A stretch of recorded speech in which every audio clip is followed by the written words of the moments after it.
Welcome to Globespan.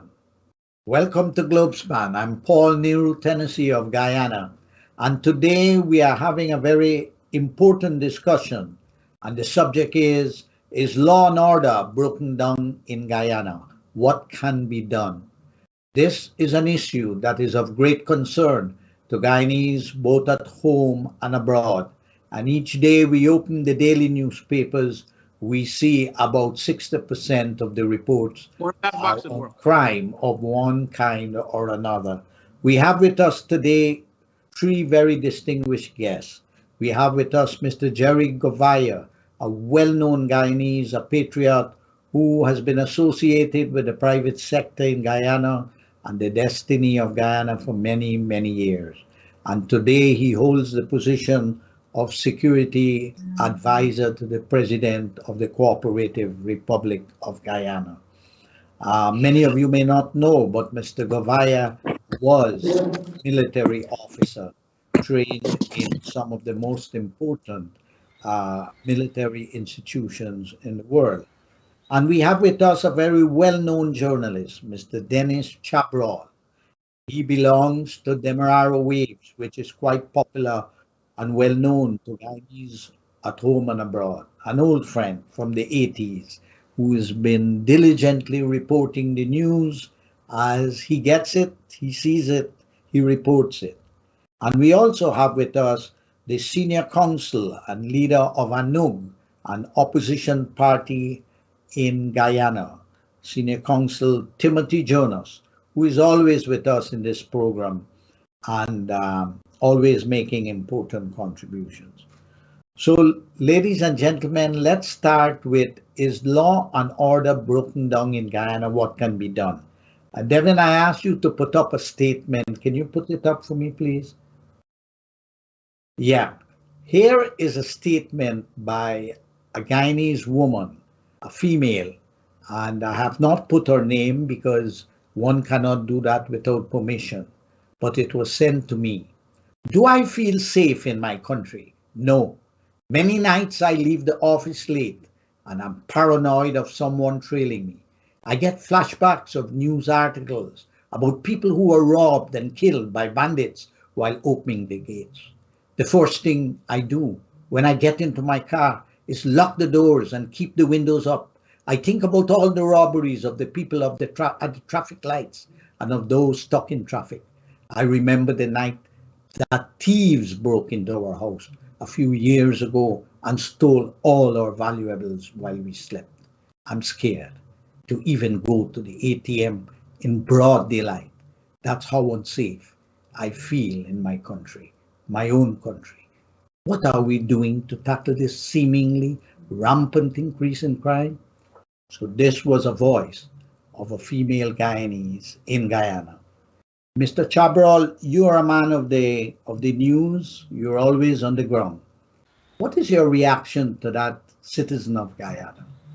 I think the view by the citizen of Guyana is justified because one feels a measure of fearfulness walking down the streets after dark or even during daylight.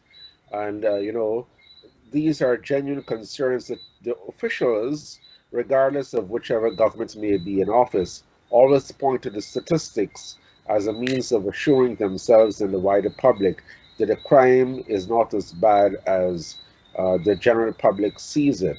But it's not only about the reality of the figures, but it's about the perception of the crime. And I think when one takes into consideration how one feels as far as security is concerned, one's personal security is concerned, then I think it is fair and justifiable to say that the views expressed by that person are legitimate.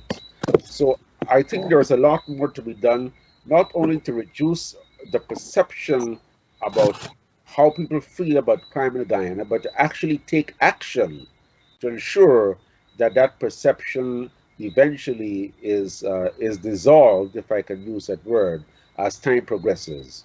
Because, face it, walking down the road after dark poses a certain degree of greater risk on one's personal security. Stopping at a traffic light and seeing a bicycle next to you or a motorbike with someone glaring at you in a certain manner also raises serious concerns. And therefore one has to be very careful about how one, goes about his or her daily business because of the fear of being robbed or even injured fatally. Thank you. Jerry, you heard the statement I read. What is your reaction, Jerry?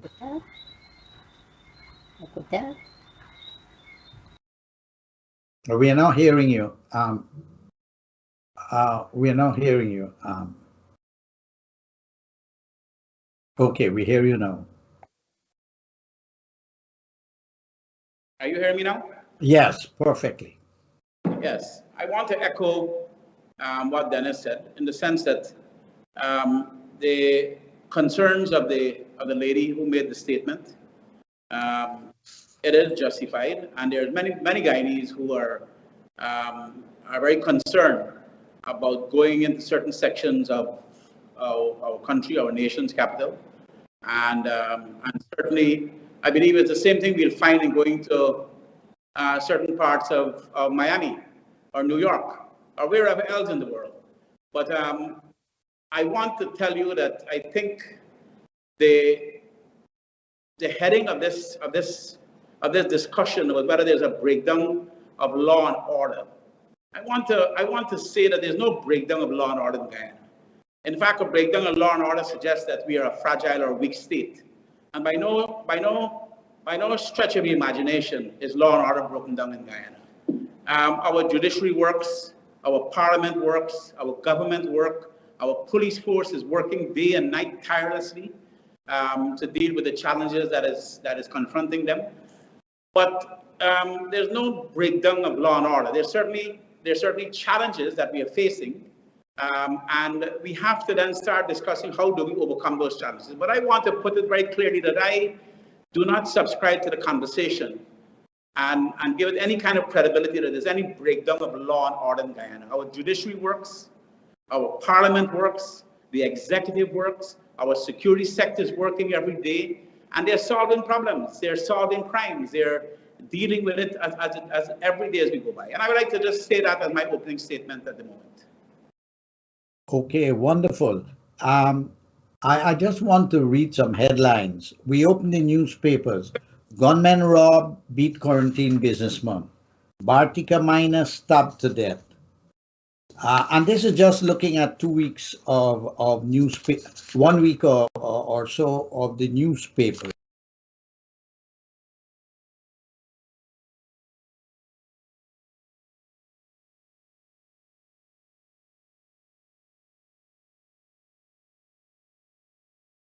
Man arrested for allegedly raping 3 boys at knife point. Ratty wanted for murder, Cane Vale man. We read the newspapers. This is what we get. Women robbed during home invasion. Hitman pleads guilty but to killing a businesswoman. Armed bandits cart off Sevon safe after duct taping security guards. Essequibo man jailed 18 years for raping woman. Hijacker stole car, jailed for 54 months. So some people are being arrested. Bandit found by cell phone tractor remanded. Another one remanded. Bandits choke, beat and rob a man in front of Guyana stores. Cops who raped woman in station get 25 years each. Emails. Young businessman fatally knifed in Stratford robbery. Mangled body found by the roadside. Husband dumped wife from truck. Ran over, her relatives say. Bus driver who died after police confrontation was shot in the buttocks. 2 die in Myconi road accident. That's something we're going to talk about, this road accident. So when you open the newspapers, which is the public square, the public media, and this is only 1 week that I've reviewed just the headlines. I look at the newspapers each day, even though I'm here in Washington, D.C. And this is the kind of impression you are getting. What I'd like to know is this. It seems to me that in Guyana, what we have are typologies of crime. We have multiple kinds of crimes. So it is not just one kind of crime. So I'd like to review a bit the typologies of crime, because if we do that, we will get a grasp that this problem is more complicated. It's not just a police problem. It's just not a problem of the Ministry of Home Affairs. It's a complicated problem of a society that has been systematically broken down. Look, security guard badly beaten by bandits invaded Unity Business Place. Look at the man's photograph. And his daughter wrote that she couldn't even get a drink of water at the Maikoni Hospital. Not even a drink of water. So the problem we are talking about is a society that has been disintegrating since political independence, if not even a couple of years before. It's been persisting, and it does not seem to be arrested. We can't even think about eradication. Probably we could think of reduction. So I'd like to get your views a bit about the typologies of crime so that we could come to some kind of consensus whether this problem is a all-pervasive societal problem rather than just a problem of people breaking the law, of police not doing their jobs and this kind of thing. But we are just joined by our senior counsel and the chair of ANUG and our permanent guest on our third Wednesdays in Globespan, Mr. Timothy Jonas. Timothy, you didn't get a chance to read the opening statement of a citizen of Guyana, but you know the subject, it was sent to you, is law and order broken down in Guyana, what can be done? Do you have any initial comments? Well, first of all, I'm sorry I'm late on the program. Jerry, good to see you. I haven't seen you in a long time. Yes. You're right, Paul. There are a number of... With democracy. I'm sorry? The last time we met, we were depending on the judiciary to rescue us and save our democracy. Well, you have a democracy and then you have a democratically elected dictatorship. And the jury's still out which one we have, isn't it? But that's a different conversation. You're right, Paul. There are a number of different factors that lend to our problem. You've hit on some, but I think there are many more that you haven't hit on. And it starts at the top politically. You cannot have a system of laws unless you have people who are confident both in the fairness of the laws and in the fairness and efficiency of the people who enforce the laws. Now, we do not have a society that is confident in the police force, which enforces the laws, or in the administration of justice, the court system, which implements the laws and enforces them in the criminal field. We also are not satisfied as a society as to the fairness of the laws. To me, the other two problems that we need to talk about, first of all, are the fact that most people who steal don't steal because they want to. They steal because things are hard. And theft and crime goes up in direct proportion with poverty and unemployment. So part of the problem is the failure of the administration to have a fair and equitable economic system. And then the other part is the failure of the education system, because the people who you find as unemployed, underemployed, and on the edge of poverty are, for the most part, the people who fell afoul of the education system. So you're right, there's a lot to talk about. There are a lot of causes. And the starting point always is to also examine yourself to see what your approach to the law is. There's so many people who complain about minibus drivers, but you have to look far and wide to find a Guyanese driver who will stop at a pedestrian crossing to let a pedestrian cross. So crime is throughout. Crime is rampant. But crime isn't just the violent crime that you read about sensationally in the newspapers. It's pervasive. Okay.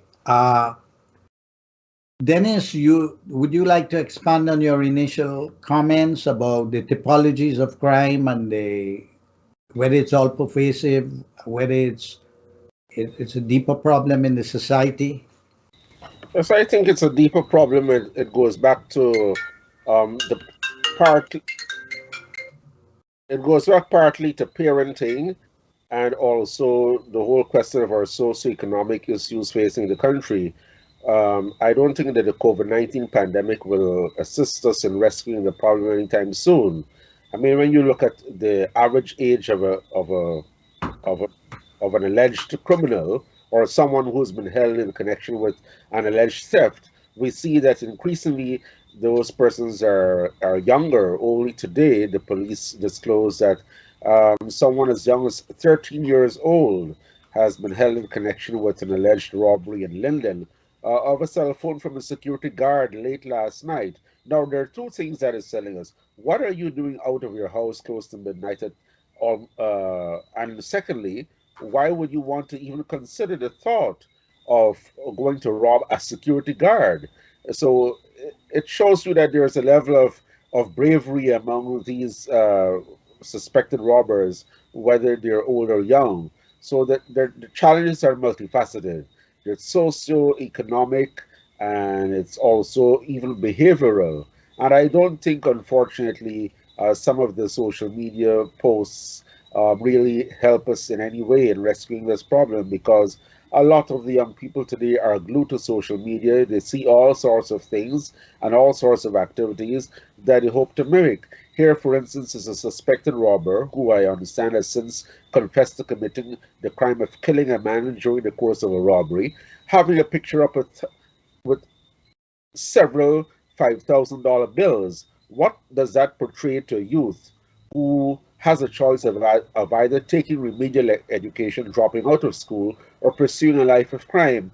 And I don't think that our systems are currently geared to that extent to deal with all of these things from what I would like to call an integrated approach among the various social sector organizations. I'm talking here principally about education, mental health, coming through health, and also social security and child care.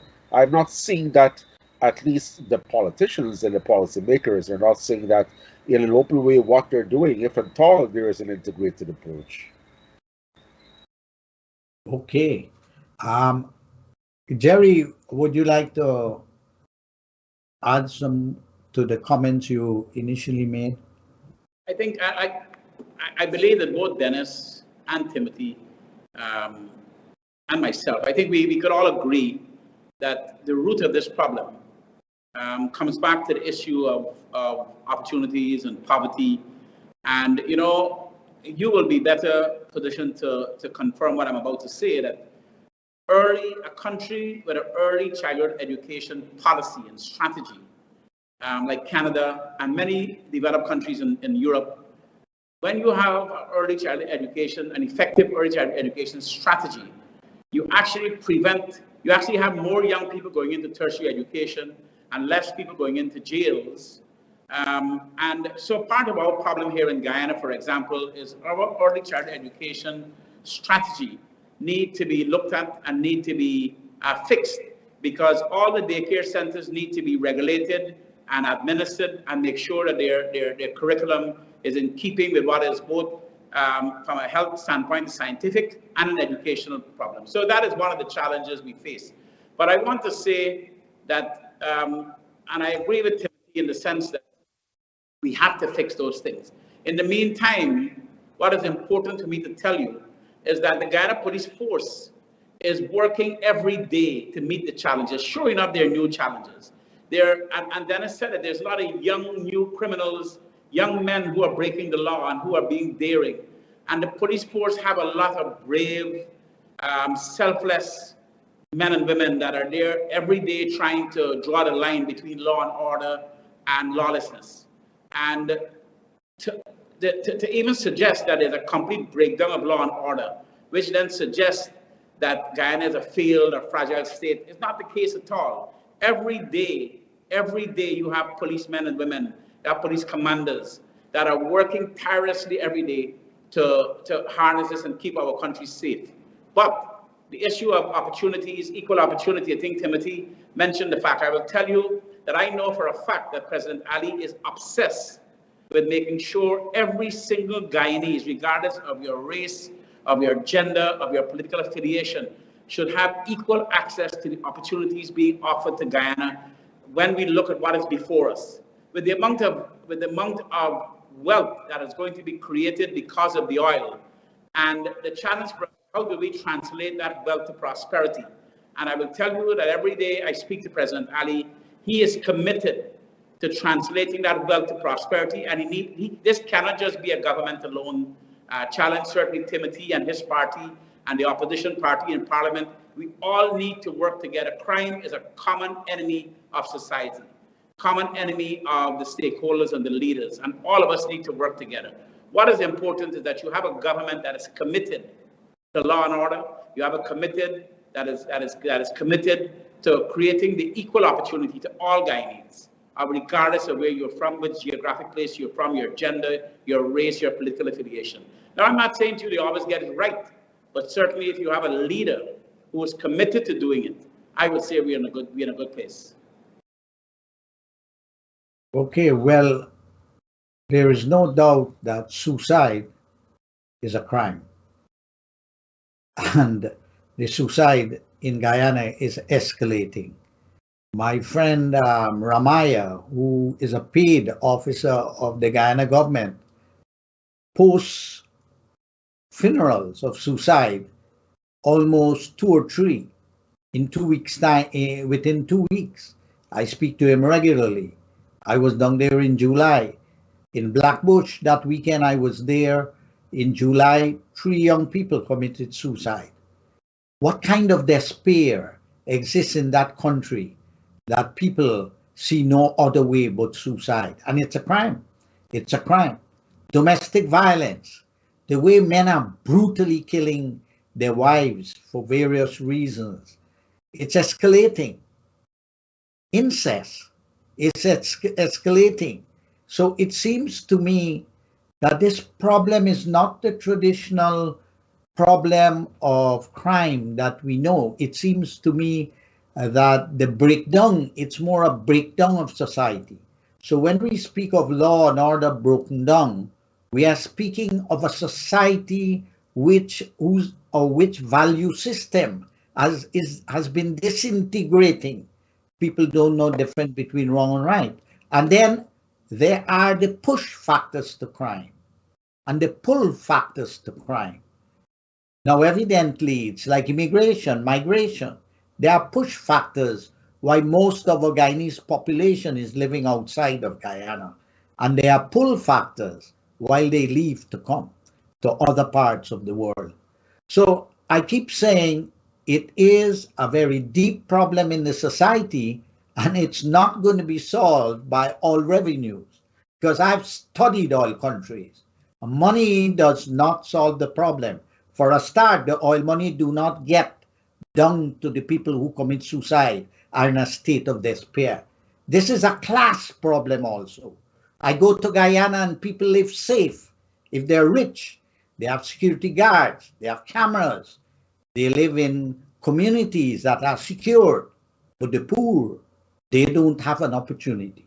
The poor are left to the mercy of the whim, will, and fancy of those who are trying to survive one way or the other.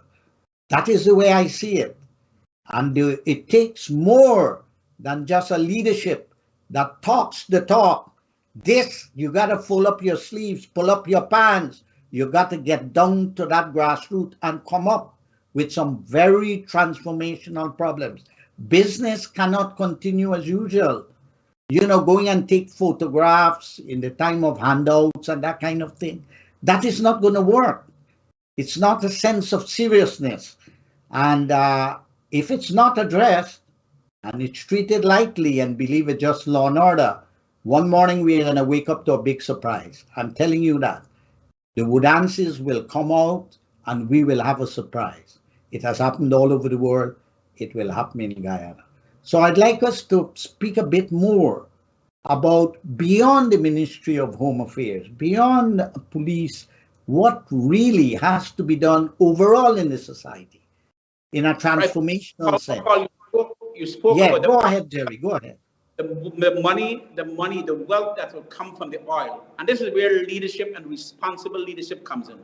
If you have a leadership that understand that the wealth needs to be transported and transformed into prosperity, and prosperity means that we are going to be creating jobs for our young people, better paying jobs, so they could have a better life, so that we could create the opportunities, the training, we could train them for all the jobs that are going to be created. It comes back to the point that Timothy made, is that we have to create the opportunities. The young people that may be involved in crime are doing it because, I mean, if they had a better way, maybe I don't necessarily accept that people will steal and there's an excuse for stealing, but I understand it. And I'm saying to you that I believe that that the right leadership who understand how to transform wealth into prosperity, to ensure that the nation benefits from it, I believe that we are going to be this leadership. What is your reaction to Timothy, to the view just expressed by our friend Jerry?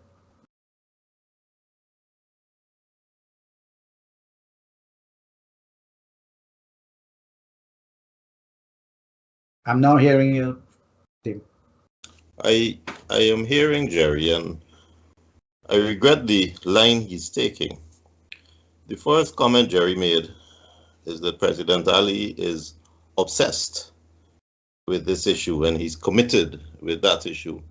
And then the second thing he just said is that the present leadership we have are on the right track. You know, this kind of vague, wishy-washy statement doesn't carry us anywhere, and it's time we move away from it. We have a real problem. We got people dying on the road. We got thefts happening every day. And there is no difference with some political loyalists today saying the president is committed and obsessed, with another political loyalist 3 years ago saying that the former president was committed and was obsessed. It's time to do away with that vague, wishy-washy conversation and talk about the problem and the solution. Now, you've identified education. Unfortunately, there is no kickback in a process to increase teacher salaries. But the first thing that needs to be done is that teachers' salaries need to be increased so that it becomes a reputable and desirable job to teach, and we stop scraping the bottom of the barrel trying to persuade people to go and teach our children. That's the first thing that needs to happen, and oil money is there to do it. Teacher salaries need to be doubled, tripled. The second thing is that police salaries need to be doubled and tripled so that a policeman is a reputable, professional. It is a desirable job. It is a job that will attract the educated and the middle class and the best rather than the worst. Those are the things that need to happen so that the public can then have a confidence in the teachers. So you don't send your children to lessons if you can afford it, and you don't send your children into despair if you can't afford the lessons. And so that when you call the police station or when you have an issue, you know that you will be met with a professional response, because sadly, that is not always the case.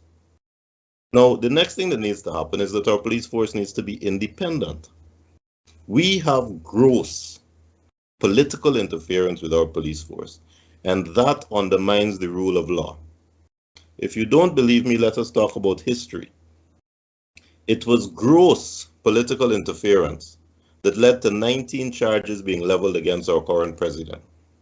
There isn't a Guyanese who will contradict with a straight face that that was gross political interference by the politicians who were then in charge. It was gross political interference after the change of government that led to the withdrawal of the charge against the Attorney General for the law books, after the magistrate had said there was evidence sufficient to convict him, and he needed to present a case. That was gross political interference in a police situation.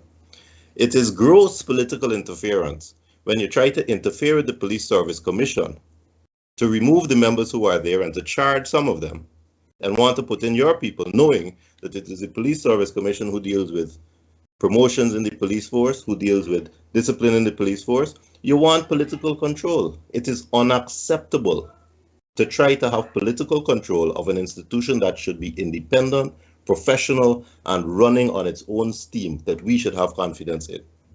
So if you want to start at the beginning, let us call a spade a spade. Let us say we want an independent professional police force. How do we get it? Pay them. Pay them, encourage them who are in there already to be educated. So give them incentives to go to UG. Have UG devise courses so that they come out with a degree that enables them to prosecute cases, to discuss cases, to investigate cases.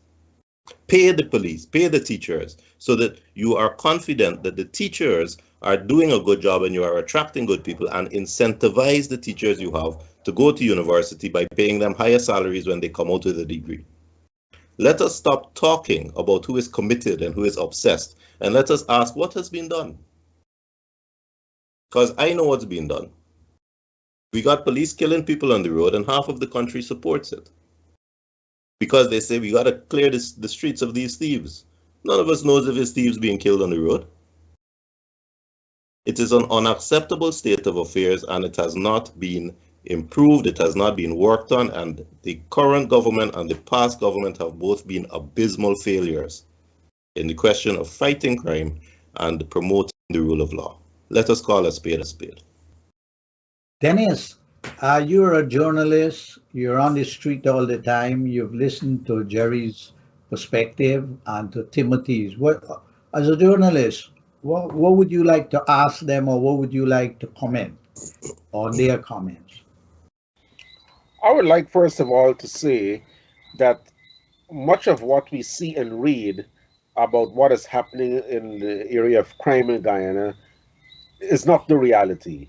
I can say that categorically without fear of contradiction, because the police only so far and no more releases on a daily basis reports of crimes. I know that personally because I was robbed on Diwali night last year, and my incident did not make the police crime bulletin.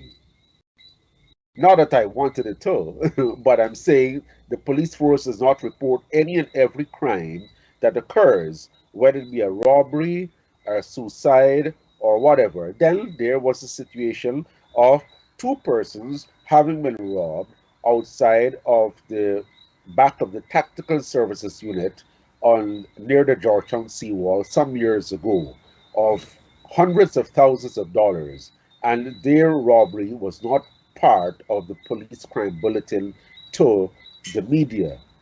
So, and what I'm saying in essence is that the little that we see out there is not really even the tip of the iceberg. I believe that the police force is faced with much more reports of crime that are not reaching the public domain. Having said that, I would say that yes, it's good for the teachers to be paid more, for the police members of the police force to be paid more, but we also need some sort of grassroots remedial action by the authorities, regardless of which government is in power, which party is in power. The politicians, in the same way how they campaign out there for votes come around every election time, must also go out there and campaign to improve the lot of the working people by giving them opportunities, by meeting with the people out there, not for photo opportunities, not for us to see how handouts are being provided, but to meet with them at the community level to try to solve their problems, to find solutions, to provide education opportunities, small grants, how to write a business proposal, how to get these little grants to, encourage you to the retooling of people. Yes, A lot of the people who want to say something about the oil that Guyana has will not go to the Pegasus Hotel, will not go to the Marriott to be part of any formal discussion where a man preaches down to you the lectern. But he or she has thoughts about how these revenues can be made available to him or her to benefit the grassroots people. And it is only if the politicians go out there and meet these people and hear from them at the lowest level about what are the ideas they have that can make their lot better, how to deal with these things to avoid people going to the life of crime. Perhaps it may be some skills training program within the community. It may be having to do with catering, joinery, carpentry, machining. All of these things matter. How can you have evening classes in these little communities, to help people to write CXC or go to the Christian Labor College and so on? All of these things, I believe, will ultimately matter and will have a growing effect in the coming years if only the politicians can only see people as not only votes that matter every 5 years. You've raised some very important points, especially from the technical perspective of crime reports, and I'll get back to them later. Jerry, what is your view of both the views expressed by both Timothy and Denis Chabrol on in their comments? Do you have any reaction, any added comment you'd like to make? Timothy's point about paying the police more, paying our nurses more, paying our teachers more, is a very, very valid point. And as of this moment, Guyana have not touched our oil revenues. So we are a $4 billion economy. As against Trinidad, that is a $21 billion economy. Barbados is an $8 billion economy. Jamaica is a $14 billion economy. And today somebody was comparing us with Colombia. Colombia is a $270 billion economy. Guyana is a $4 billion economy. And so, sure enough, with the oil, we are going to get to 10 billion, to 30 billion. And so the oil revenues will have to be the vessel that we use and the vehicle we use to pay our policemen more and teachers more. And this is where the leadership comes in understanding those things. I want to say as well that the security sector reform program, we recognize that our police force need help, they need training, they need upgrading. And so the government is committed to a security sector reform program that we are working on with the British government. And so the security sector reform program is ongoing and the funds have been approved by the IBB and it's moving along. And so we should see this security sector reform, which is going to improve the performance and knowledge and training of the police.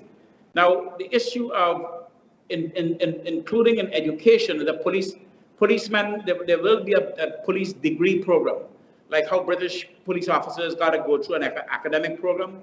So police officers will go through a police degree program that is going to be done by through the University of Guyana with a curriculum that is agreed on and set up during the security sector reform program.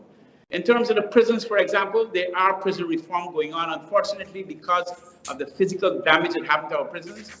But I sit as the Sentence Management Board of the prisons, and every day we work on how do we reform our prisoners, how do we make our people in the prison come out to be more productive citizens and help them to find jobs. So every day what you have is an administration, I believe, and people like myself that are really, and I hear Timothy, but I could only say to you that there's good faith and there's good intention, and the government alone, and I make the point over and over, the government alone cannot make this happen. We need to have all hands on deck. And I think the president's commitment to this one Guyana and to working with all stakeholders from across the divide in meeting the challenges and overcoming the challenges that are before us is very important, Paul. I think we have to work together. Certainly let the politics kick in 2024. But until then, while we move along this path, when we start to draw the money from the funds, agriculture is a big thing to create jobs. Manufacturing, tourism, education, Those are very vital things that is going to live long after the oil is gone. And so we have a leader that understands that and is working on it every day. And we must work together. That's all I want to say. We must work together to overcome these challenges that we are facing in society. Paul, at the risk of usurping your role as the moderator. No. Listen. My role, your role is the same role here. I'm a classless guy. I'm not classless. I'm not for the upper class or the lower class here. Go ahead. I'm really trying to hear what Mr. Gouveia has been saying over the last few minutes. He has not come to us as a national security advisor and told us what exactly can be done to resolve this issue of crime. I mean, all that has been said this evening is that there's a perception of high crime and people are fearful of walking on the road and doing business, and you have basically churned out a number of headlines. But from the National Security Advisor, I have not heard anything beyond just talking about jobs and jobs and jobs and commitment and commitment and commitment. What is the National Security Advisor going to tell us tonight that says, yes, these are some of the action plans in place at a policy level to reduce crime in the next 3 to 5 months? Dennis, thank you very much for the question. And you're right. And Paul, I would say to you, the issue of creating jobs, so that we deal with the social issues, we deal with the problem that Timothy identified, that we need to give people the opportunities, first of all. Second of all, the security sector reform, so we have a police force that is better equipped, and that is ongoing as we speak. The government just provided the police force with 50 new vehicles to give them the opportunity to be mobile and to be present and to act as a deterrent in the communities. The issue of community policing is a big issue that the police force is embracing on, so that we get communities involved in partnerships in combating the crime. But every day we wake up, and the fact that these are more and more young men that are turning to crime as a way out for them is of a serious concern for all of us. And so I take the point Denis is making, but Denis, what is happening as we speak? Police force is training, the police force is doing their intelligence, they have people in the community, they're trying to identify the crimes before they happen, and the police is also solving the crime. I think I'm watching the police force every day.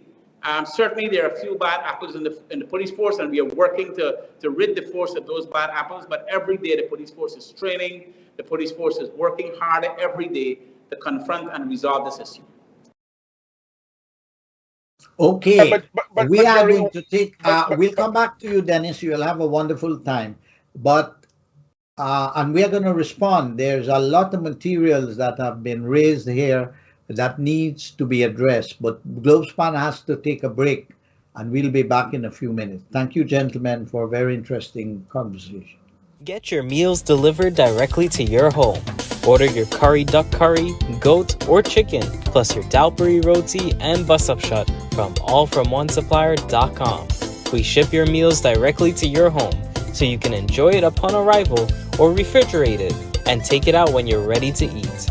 No more waiting in lines and no more losing time. Now you can treat yourself with a tasty curry and roti. You can also order solos, ices, pear jacks, coconut water, and much more from allfromonesupplier.com. It is free shipping to all U.S. states on all your curry, duck curry, goat, and chicken, plus sodas and all West Indian items. So treat yourself or send a gift box of your favorite food, tasty pastries, sweets, and coconut water, or any West Indian item, products such as fish, meat, curry powders, pepper sauces, and much more from allfromonesupplier.com. Call today at 718-551-3292 or visit allfromonesupplier.com. Remember, it's free shipping throughout the U.S. Thank you to all of our Travelspan and Amros Travels customers and staff. We are still operating after COVID shutdown thanks to all of your support. Our staff has made the best efforts during COVID to speak with the airlines on your behalf. They stayed on hold for hours sometimes with the airlines to rebook your reservations. We are happy to serve. Our offices are operating at 10809 Liberty Avenue, Richmond Hill, New York, and our Val Park office and GT offices are open as well. Travelspan survived these 27 years with our customers, staff support, and God. In our 27 years, we are grateful to be here with you in the community. So call us today in New York at 718-845-0437. In Trinidad, call 645-1604. And in Georgetown, call 227-1701. And Rose Hall, call 337-4287. Dave West Indian Products is the only distributor of 100% authentic West Indian products. Dave West Indian supplies fish, vegetables, curry, spices, sodas, and coconut water, plus ghees and much more straight from Guyana and the Caribbean.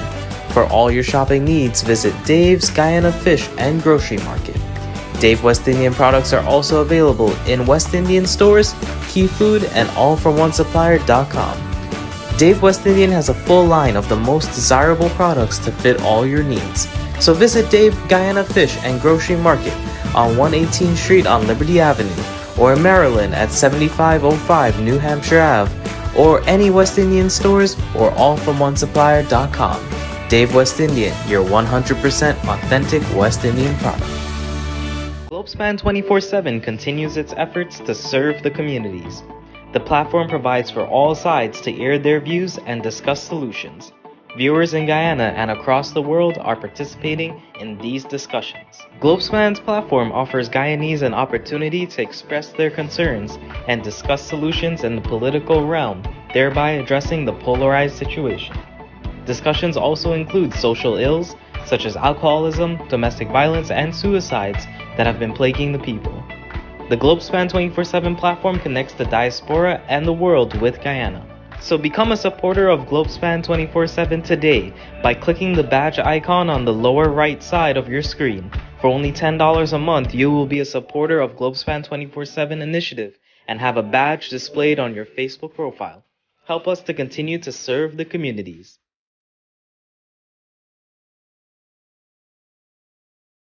Welcome back to Globespan. Here we are with three eminent guests. Denis Chabrol from Demerara Waves, Mr. Jerry Govaya, Security Advisor to the President of Guyana, Dr. Irfan Ali, and Mr. Timothy Jonas, Senior Counsel of one of the opposition parties in Guyana. We've been having a very interesting discussion. Now we'd like to spend the next 30 minutes discussing solutions. That is, what can be done. Can you put up for me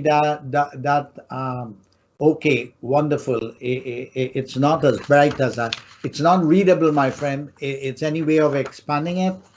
I have a few suggestions that I'd like to make and get a reaction. First of all, I believe it's an all-pervasive problem that needs a lot of cooperation, coherence, and coordination. I think we should establish an interministerial working group of Home Affairs, Attorney General, Ministry of Social Services, Ministry of Health, Ministry of Local Government, Ministry of Labor, and whoever is responsible for the mass media in the government. We need to look at the typologies of crime, that there are multiple. Domestic violence, incest, rape, suicide, robberies, break and enter, choke and rob, murder. And we have to consider road accidents as also crimes because of what happens there. Vehicles are used as weapons in that society. The reason why I mention these multiple crimes is because you cannot have, you can't go into a drugstore and order an aspirin for all of these problems. One size fits all. It doesn't work like that. It's complex. It's now become complicated. We need to establish an institute of crime between Home Affairs and the Attorney General Office to do research, statistics, and do 6 months crime report. What Mr. Chabrol spoke about the reporting of crime. Here in America, we talk about the crime report. Even that has a lot of problems, and they are now changing it because not all crimes are reported. A lot has to do with the perception of the police and where do they report, how the information is centralized. We have to re-examine the curriculum of police training and include diversity awareness And this is not only race, it's class, it's also gender, it's also age and sensitivity training. And we need to have crime reporting at a centralized point. I am recommending strongly, and I've been doing this since the 80s, that 50% of the police officers recruited as of now should be women. We need to restore authority in the family and the community. I go around the country in the grassroots, and the men are drunk on the yard. The women are coming home with a basket after a hard day's work in the market and have to take care of the children. Migration has destroyed very much the authority, the line of authority in families, both in the urban and rural areas. And so I think if women are being given opportunities in the police force, we can restore some measure of authority, because police represent authority.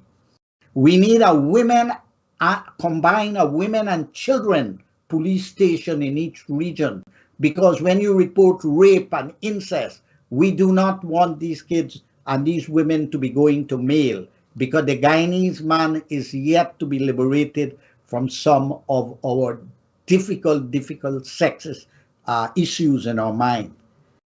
Last but not least, and this is very important, we have 65 NDCs in the country. The local government is underutilized. There is a provision in each NDC for a subcommittee called social development. They can include the police and the NGOs to participate in that.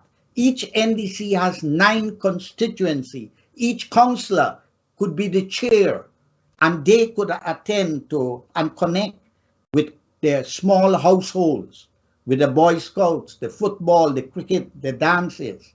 And we need to establish alert systems on crime.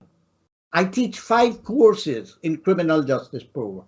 Up to today, I have midterm exams of students comparing Britain with America, China with America, Middle East, Saudi Arabia specifically with America, looking at what we can learn from them, what they can learn from us. The criminal justice system in America is very defective. It has a lot of problems, and I'm not saying Guyana is a singular problem. I teach world comparative criminal justice system.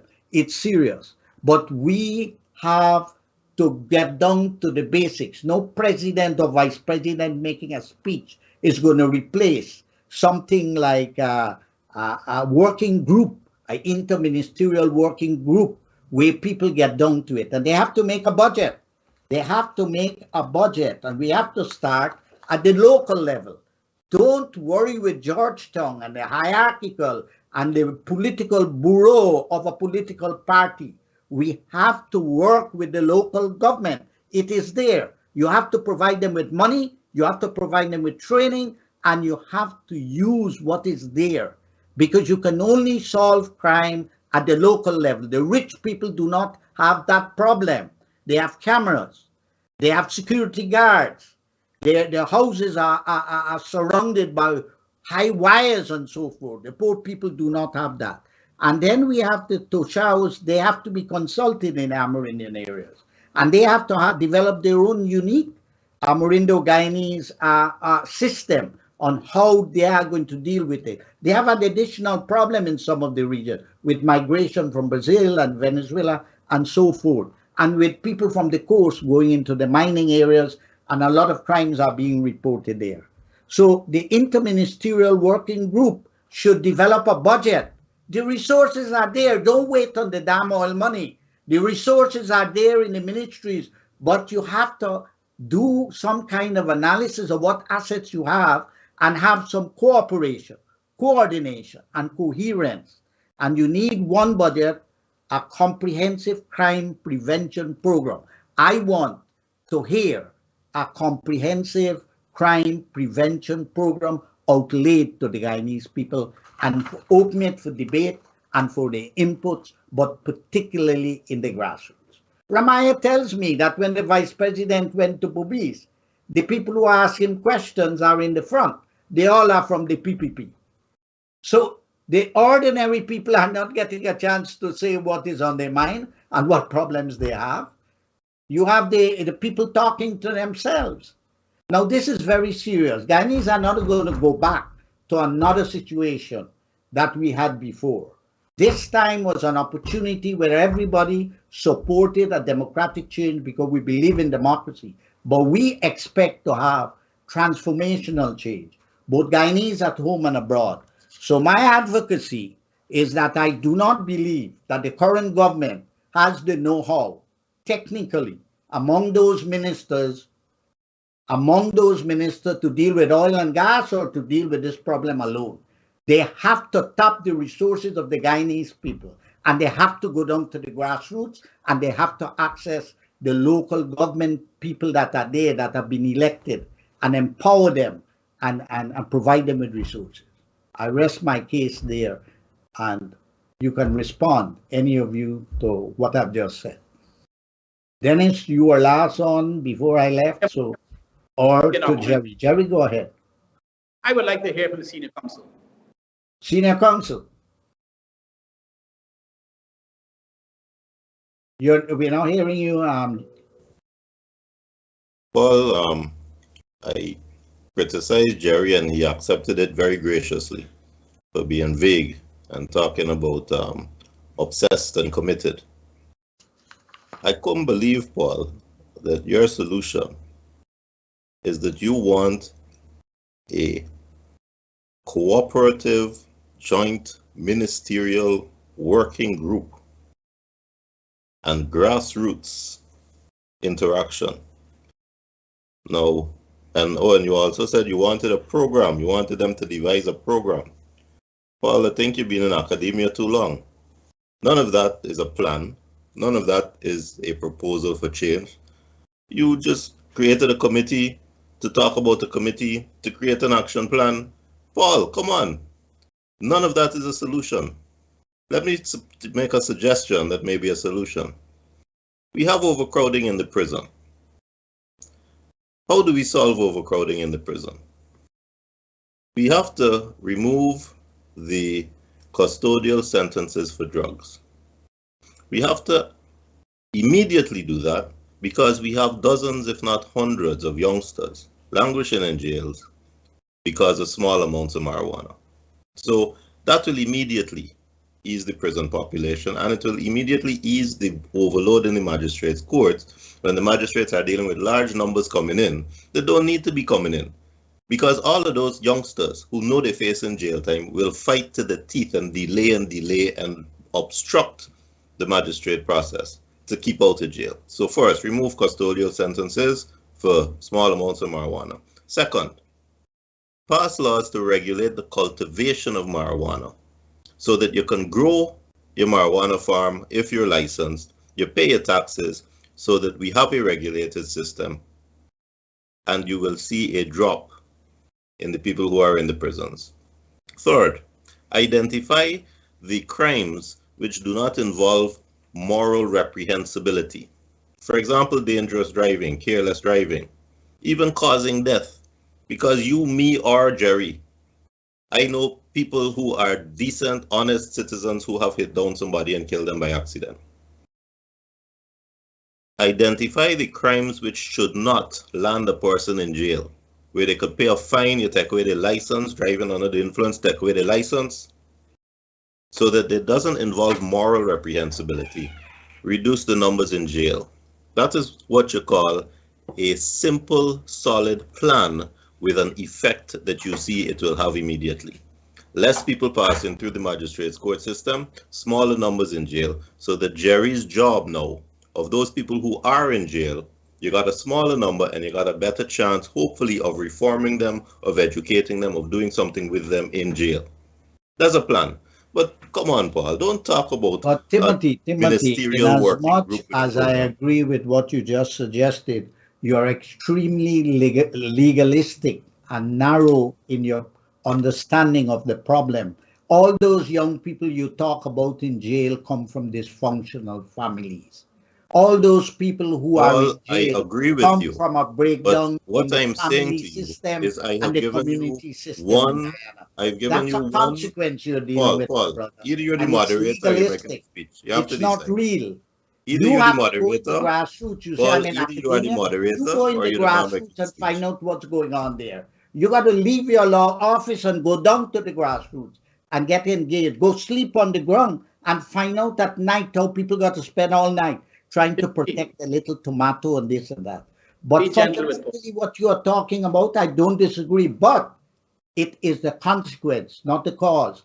Dysfunctional families lead to those children being in the jail. That's another problem. When they go to the jail, it becomes compounded. So, and I made other recommendations. What I'm saying is that we need resources. Guyana is the third poorest country in the hemisphere. Forget the oil money for now. It's a third poorest country. You have to tap the resources that you have. And a lot of these bureaucracies do not cooperate.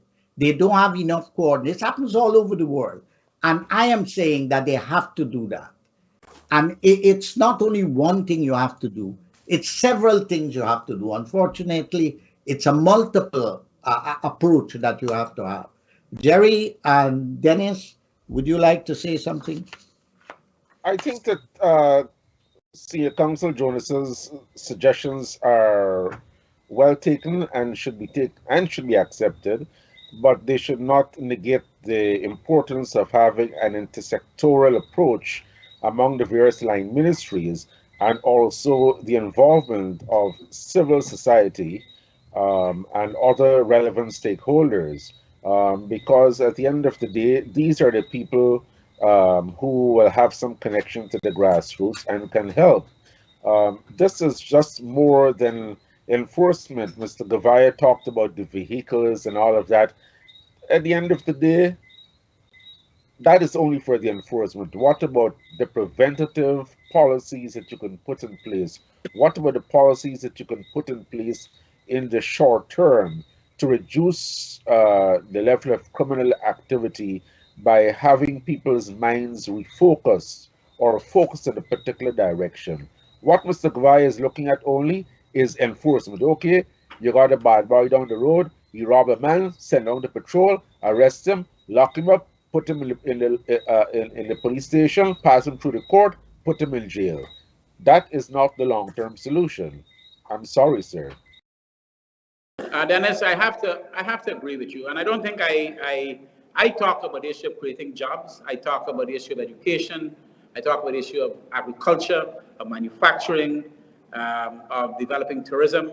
But Paul, I want to say to you that I think your list is a very interesting list. So I don't necessarily agree with senior counsel, and I wouldn't dismiss your academic assessment of what needs to be done. I think in that list maybe some very, very salient points that we could take into consideration. And I appreciate the time you took to put that list together, Paul. I don't think that you did it idly. I think you put a lot of thought into it, and I appreciate it. And I'd like you to send me that list. I will. I want to say.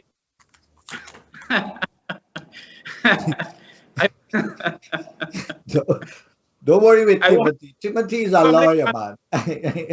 That is his lawyerly smile that he has. I love Timothy for that. Go ahead, Jerry. No, but Mr. Tennessee, not cutting Mr. Gavaya, overcrowding in the prisons is a serious issue, and I think Mr. Jonas's recommendations are very much solid in that direction. You cannot just dismiss it as him being lawyering. They have merit and should be taken into consideration as part of the entire package that you, Mr. Tennessee, are is putting out there, rather than just Mr. Gavaya's vehicle patrols. I'm sorry. Dennis, I'm sorry if everything that I said you concluded all I'm talking about is vehicle patrols. When you ask what is it that we are doing, we are certainly training the police. We are doing the security sector reform. We have given the police the tools to do their work. One of the things that we have, and I think Timothy made the point about public confidence in the police force. I believe it's something we have to work on. And the police have to earn the confidence and respect of the communities in which they police.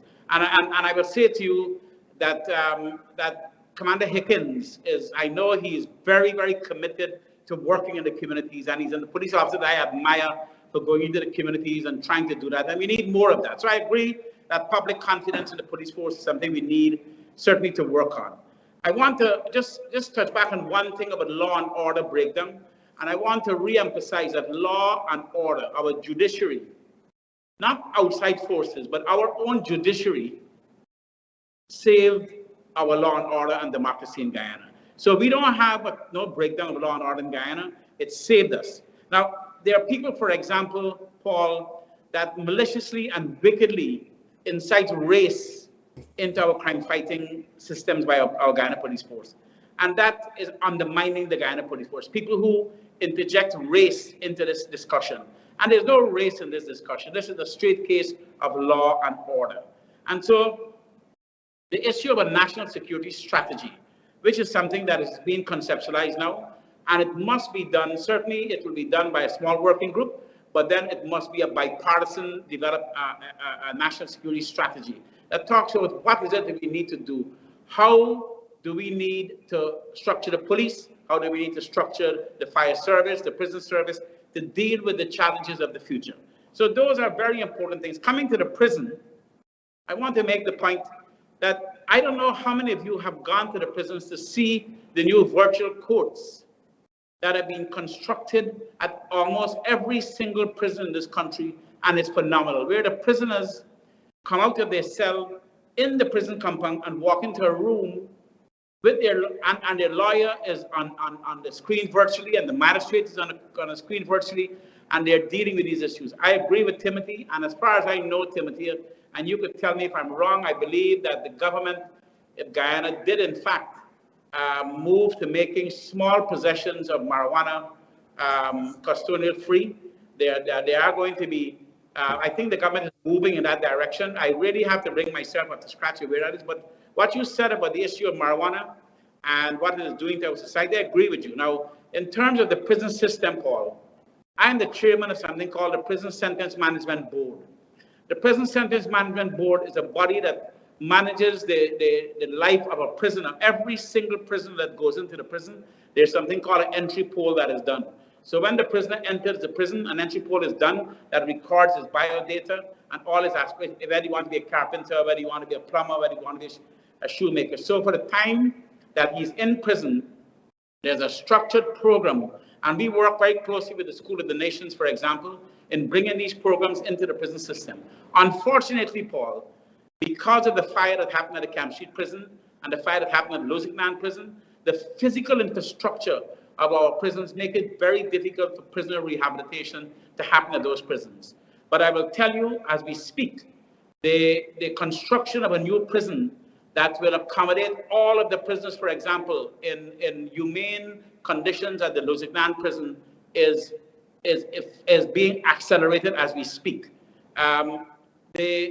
All across the country, in the Mazuni prison, in the Timeri prisons, in the New Amsterdam prison, there's tremendous amount of reform going on to make sure that, a lot of times we forget that prisoners come out of prison and they're in our supermarkets, they're in our schools, in our churches, they're mixing with us, they're our families. And so we need to be able to make the prisoners, to rehabilitate them into society. And Timothy, it's an ongoing process. It is it's a process in transition as we speak, but certainly because of the fires, it is making it more difficult for the rehabilitation. But in terms of prisoners, in terms of the food in the prisons, the conditions in the prisons, we just had an engagement, for example, Paul, with the Guyana Public Library, where we just had an engagement with the public library, and now the public library has agreed to provide books to our prison system.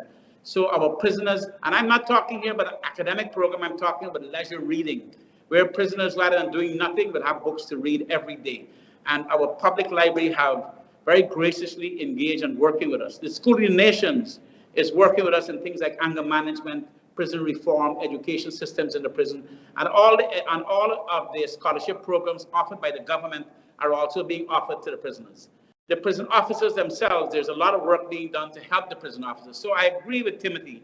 Our prison is a very integral part of our security sector reform, and we are focusing on it. And Timothy, thank you for your attention to the prison system. So where do we take this discussion for the next 7 minutes? We finish at 8:30.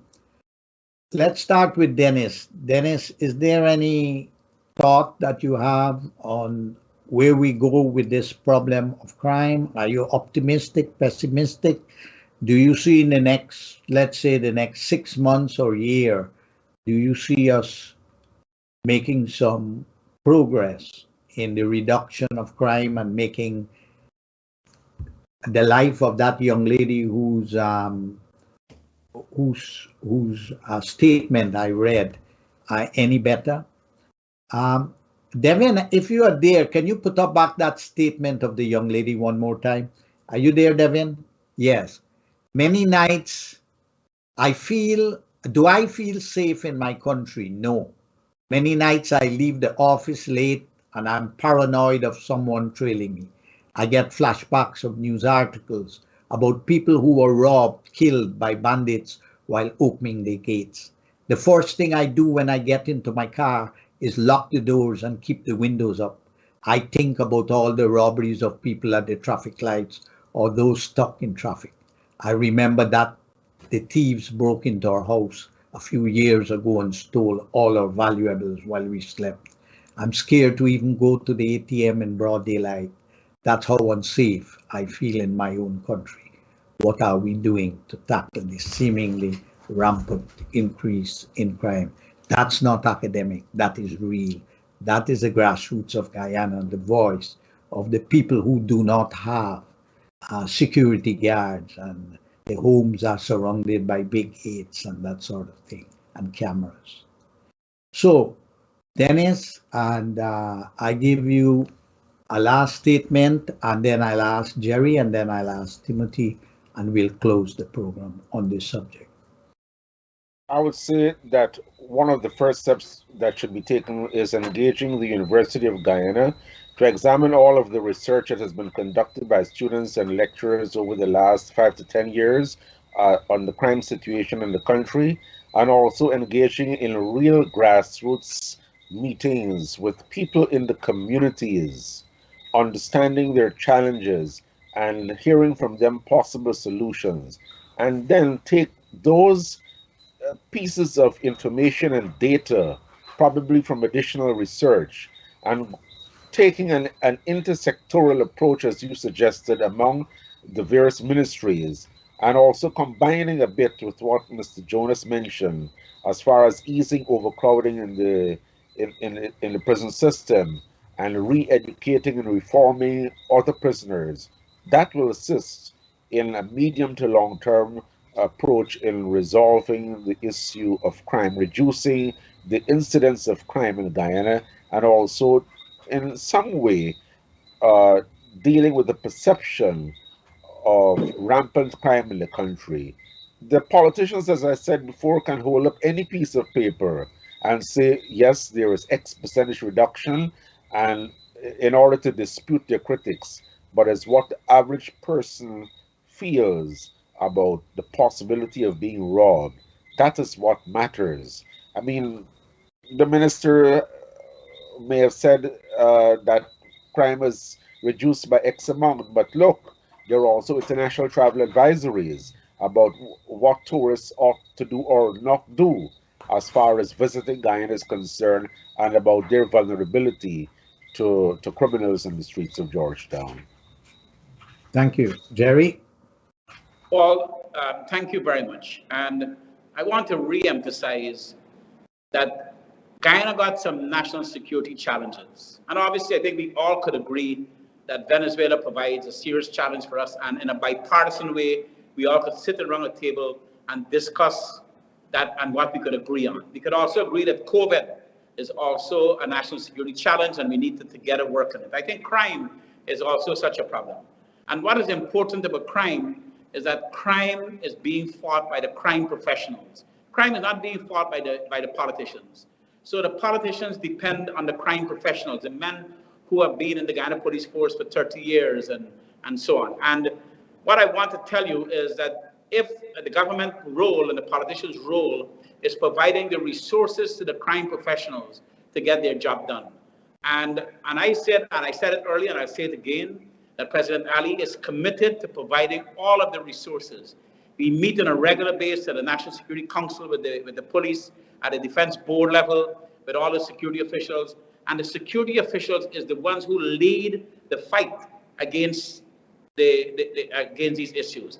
But I want to make it very clear, when we talk about a national security strategy, which includes the issue of crime fighting, must be a bipartisan. We must, and I think the government intention is to bring everybody to the table. Let us discuss not politics, because crime should not be politics. Let us bring everybody around the table to discuss and hear the ideas of every politician, every leader in parliament, every leader across the political divide, every leader across the religious divide, of how could we together put our brains to deal with this issue, this surge that is happening in our society. What it is, there's an intention on the part of the Guyana Police Force to fight this crime. The government is providing the resources. I listened to Timothy tonight, I listened to Denis tonight, I listened to you tonight, with that list that you created. That is the kind of discussion. This is probably one of the most constructive programs I've been on, because I didn't only hear the problems, but I heard solutions. Thank you very much for doing this, Paul. Thank you. My dear friend Jonas. The problem is so widespread that you have to identify its ingredients and attack each one. Denis said a profound thing that has always bothered me. It starts with the family. Our society is broken down. Mommy gone abroad, daddy gone abroad, leave the child with some aunt who can't be bothered. We need to incentivize people who have children to send the children to school.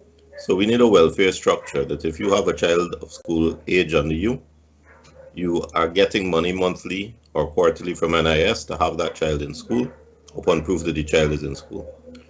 You then need to pay teachers more so the child is getting a good education in school and a rounded education in school.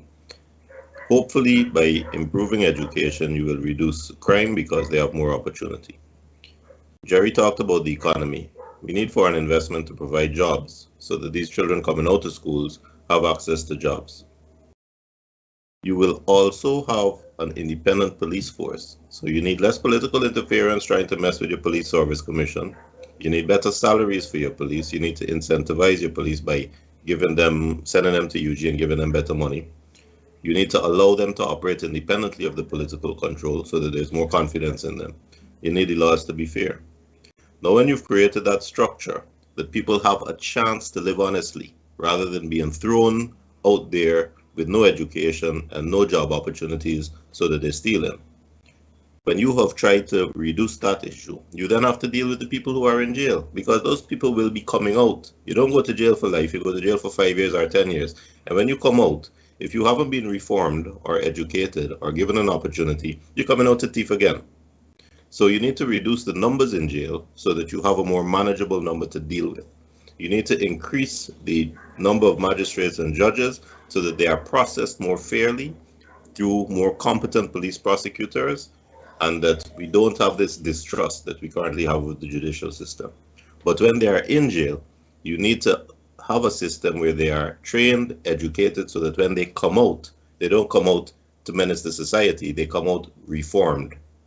And then you need, by changing your laws, to get rid of those laws that lock you up for crimes which do not have moral reprehensible elements, to reduce the numbers in there so that you can do that. This is a many-tiered problem, and it needs a many-tiered approach. We don't have enough time to talk about all of it, but it is to identify the ingredient elements and to attack each one. Well, thank you all very much, gentlemen. This has been a very good contribution. There's been a pool of ideas, and I'm very happy about this. But we have to pull these ideas together. I personally make a shout out that women should be recruited into the police force. I would like to give a shout out that we have to have an interministerial approach, because we have to have cooperation, coordination, coherence, and we have to tap existing resources. But nothing can be done without the grassroots, and the local government is where we have to go. We have 65 NDCs. Put them to work, access them, have them harnessed. only the people can save the people. We have seen that the people are victims of crimes. As for Guyanese abroad, I want to make a shout out. They are trembling in fear. They don't want to go to Guyana now because when they open the newspapers, they are reading that Guyanese from abroad are identified and selected and attacked and robbed, and they're scared. So it is a serious problem in the minds of Guyanese at home and abroad. I look forward to us continuing this issue in other programs, and I will put together my ideas, and I will share it with Jerry and with Robeson, who's a very good friend of mine, and I've had some brief conversations with Robeson about it, but I would like to make sure that we make inputs. I teach history of crime, theories of crime, comparative global system, criminal system. I'm very aware of the criminal systems around the world. And so we have to tap Guyanese. And I agree with Jerry. We have polarization in the grass tops, and this has been preventing Guyanese to make sufficient input into many of the policy challenges and the problems that we have at home. If we're divided, we are not going to be able to deal with these problems. So like Mr. Govaya, I make an appeal for unity. Unity at the top. The top is polarized and the grassroots is disintegrating. So gentlemen, once more, thank you very much for being in Globespan. And until next time, I'm Paul Nero, Tennessee for Globespan. Thank you very much. Paul. Bye-bye. Thank you. Thank you.